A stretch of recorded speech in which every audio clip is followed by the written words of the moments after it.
MPP శ్యాంపేట గారు వేదికపైకి రావాల్సిందే కోరుతున్నాం. దయతో గమనించాలి. తర్వాత రైతు సమన్వయ కమిటీ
పల్లి పట్టణంలో మంజూర్ నగర్ దగ్గర మెయిన్ రోడ్డు వెంకటేశ్వర స్వామి టెంపుల్ పక్కన కడుతున్నటువంటి బిల్డింగ్కి పర్మిషన్ లేనందుకు మనం ఈరోజు నోటీస్ జారీ చేయడం జరిగినది.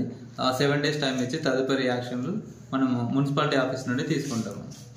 ఇది కన్స్ట్రక్షన్ వచ్చేసి గంట్ర వెంకటరమణారెడ్డి పేరు మీద ఉన్నది. సో వాళ్ళ డాక్యుమెంట్స్ సబ్మిట్ చేసిన ఏడలో మనం పూర్తి డీటెయిల్స్తో వెళ్ళగలం. లేని ఏడలో తెలంగాణ మున్సిపల్ యాక్ట్ 2019 ప్రకారం యాక్షన్ తీసుకోబడింది. యాక్ట్ ప్రకారం మనము బిల్డింగ్ సీల్ చేయడానికి అవకాశం ఉంది, డిస్మాంటిల్ చేయడానికి అవకాశం ఉంది, లేదంటే పెనాల్టీ ఇంపోజ్ చేసే అవకాశం ఉంది.